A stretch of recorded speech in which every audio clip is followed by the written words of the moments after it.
It's proper hectic. I don't even know if we can get up, actually. Like this car is just like, we're just going into the tree, really. Hi, this is Alexander from Revvreiw, and today we have a challenge. We're gonna find out if this Pretender is actually a Defender. This is a 90, which is a 2-door short wheelbase. And don't let these road tires fool you. With a maximum clearance of 290 millimeters, this car is highly capable. So test one, we're gonna test out this rocky terrain and to see which vehicle between the old and the new handles this with their traction control systems. All right, so now we're off. We're gonna take on the first challenge. And just to let you guys know how we're gonna score this. So this is gonna be a 1 out of 10 regarding ease, regarding how well the car can actually navigate through these obstacles. So for now, the old Defender is doing quite well. Easy, hardly any tire breakage. We're gonna shift into gear 2, gonna add a little bit more power, back into 1. Now we've got a little bit more obstacle here, onto the rock face. Tracking very well actually, great grip. And we're going, but you can actually hear how that traction control is just going in absolute overdrive. And now we're going through. And let's see, we got this corner. It's quite a tricky corner here with a big dip. A little bit more acceleration through, no issues. And that is it, challenge done. I say this car actually handled quite well. The classic Defender scores a 9. It may sound surprising, but this capable vehicle just feels right at home when you're starting to do the ascents, going down hills, anything to do with dirt, sand, and stone. What a brilliant car. And the nice thing about it, it allows you to sharpen your skills. You get full feedback, and it's not boring when you're actually doing something extreme. Now we're going to start the test on this vehicle. Now we're going to see how well does this car handle versus the old Defender.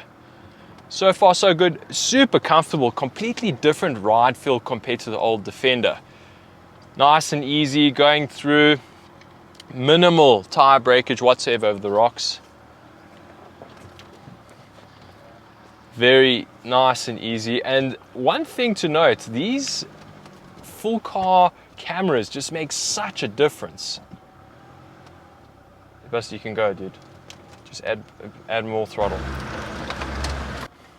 Don't be scared. All right, so now we're gonna get to the more technical part of the actual trail, now onto the rocks.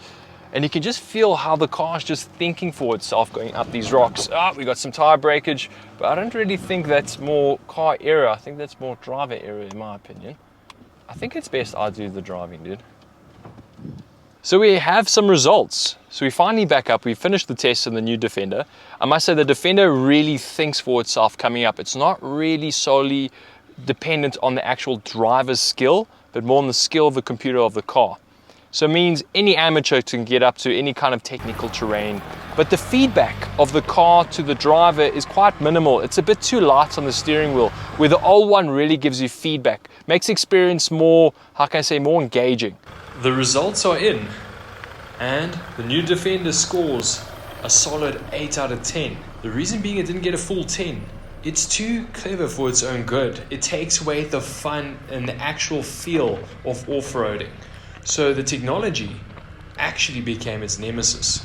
Challenge number 2. This is called the water test, or should I say the comfort test. We're gonna test me drinking this water, how much water gets spilled going through this obstacle. And the car with the least spillage wins. Right, now we're gonna start. First gear engaged, water engaged, off we go. Oh, shit. Oh, dude. Whoa.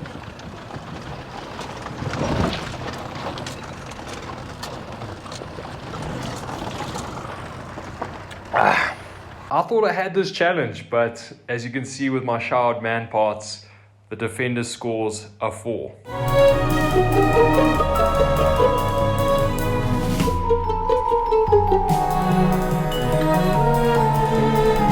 The new Defender was a league of its own. You could actually see the big difference, and I have to give it 9 out of 10.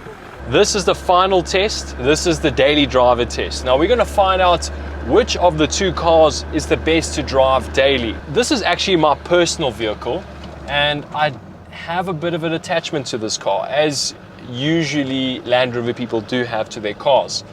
Now, when it comes to this car, it is not refined in any sense or form. It is super rugged, it is super stiff, and it's not the most smoothest ride you can buy. I mean, if you're looking for smooth, rather buy a BMW, or in this case, the new Defender. But this thing has soul. This thing is a car. It is something that brings a smile to your face when you least expect it. And that could be when you're on the side of the road fixing the car, or like today, beautiful day, sun shining, and you just realize you're in one of the best cars ever created by the Englishman. Now, driving this car is actually something special, but the actual gears is rubbish. It literally feels like you're stirring a soup with a dead fish.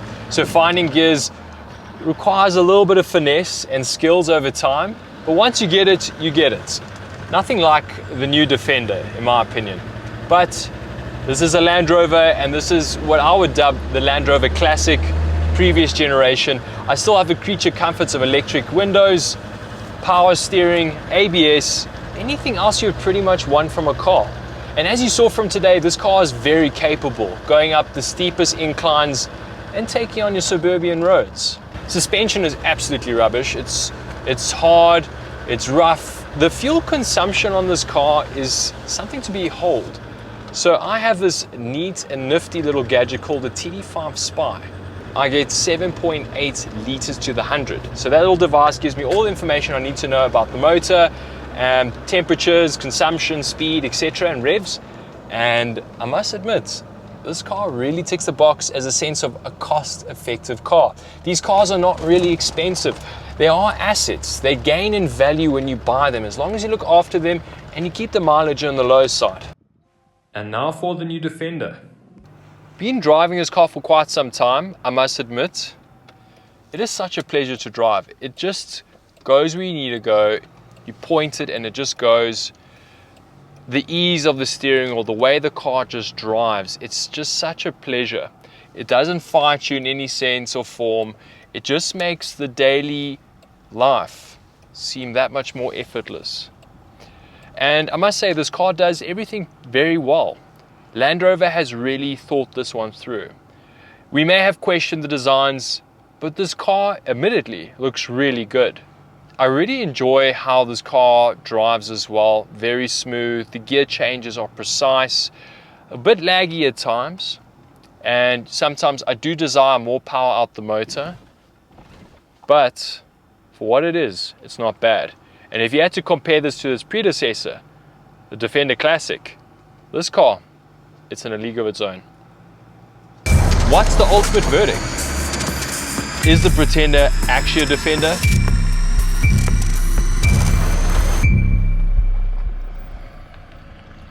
Well, right behind me is the winner. It does come to a bit of a surprise thinking the Pretender actually beating the Defender, but in this case not, because technology over time has proven to always prevail. So when it comes to the actual climbing ability, off-road ability, this is a league of its own. The old Defender on its ladder frame really did perform very well, and it was ahead of its time, and for many years was the best you could get. But now, finally, it's something that has been overshadowed by the new, what I used to call the Pretender. I would say now, the Defender. Guys, it would mean the world to me if you can hit that subscribe button, hit the notifications button, and support the channel.